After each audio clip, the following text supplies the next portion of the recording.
যেই মৌসুমে যেটা আসে সেটা যদি করতে না পারি তাহলে কিন্তু অনেকটা খারাপ লাগে। যে এই যেমন এখন হচ্ছে কাঁচা আমের সিজন চলছে, আর কাঁচা আমের সিজনের সময় তো সবাই আচার বানায়, আর আমি যদি আচার না বানাই সেটা আমার কাছে অনেক খারাপ লাগবে। আজকে আচার বানাতে বসে গেলাম, আর এখানে কিছু আম আমি টুকরো করে নিচ্ছি, আর হচ্ছে এখানে সরিষার কাঁচামরিচ ব্লেন্ড করে নেব। সাথে হচ্ছে এখানে আমি জিরা, তারপর পাঁচফোড়ন আর শুকনো মরিচ নিয়েছি, এগুলো তেলে গুঁড়ো করে নিব। দেন হচ্ছে আমি একটা হাঁড়িতে সরিষার তেল দিয়ে দিচ্ছি বেশ খানিকটা, আর কিছু আধা ভাঙা রসুন দিয়ে দিয়েছি। একটা রসুন দিয়ে আরো অর্ধেকটা রসুন ইউজ করেছি।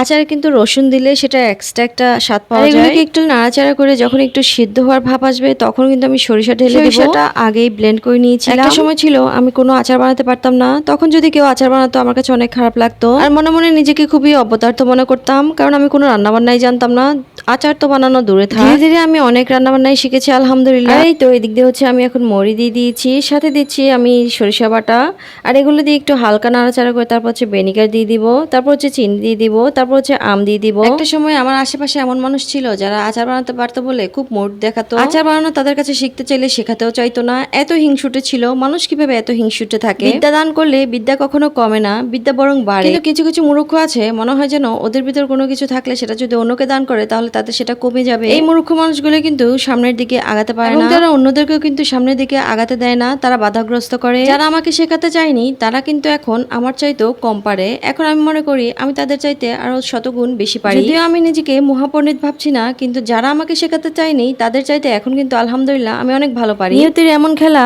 আমি যদি কারো কাছে কিছু শিখতে চেয়েছি যারা আমাকে শেখাতে চায়নি, পরবর্তীতে কিন্তু তারাই আমার কাছে উল্টো শিখতে এসেছে। কিন্তু তখন আমি তাদের সাথে কৃপণতা করিনি, আমি তাদেরকে ইচ্ছে মতো শিখিয়েছি, আর তাদেরকে বোঝানোর চেষ্টা করেছি মানুষের সব দিন এক সমান যায় না, আর সবাইকে সবসময় এক ভাবাও যাই হোক। এখানে আমি আবার কিছু গোটা মশলা দিয়ে দিয়েছি, আর এগুলোকে এখন ভালো করে কষিয়ে নিব। কষাতে কষাতে আমগুলো সিদ্ধ হয়ে যাবে, তারপর হচ্ছে তেল ছেড়ে দিবে, তখন কিন্তু এই আমগুলো নামিয়ে ফেলবো। আমি যে আমের আচারটা বানিয়েছি এখানে কিন্তু আমগুলো আমি রোদেও দেইনি, কিংবা হাফ সেদ্ধও করিনি, আগে ভাপেও দেইনি, আমি ডাইরেক্টলি কাঁচা আমি এখানে ইউজ করেছি। আমের আচার কষানো হলে আর হচ্ছে সিরকা দিলে আম কিন্তু অনেক দিনই আচারটা ভালো থাকে। তো এখন হচ্ছে দিয়ে দিচ্ছি শুকনো মরিচ যে তেলে রেখেছিলাম ওগুলো, তারপর হচ্ছে দিয়ে দিব পাঁচফোড়ন। আমের আচারে যদি বিন্দু পরিমাণে পানি থাকে তাহলে কিন্তু আমের আচারটা খুব দ্রুতই নষ্ট হয়ে যাবে।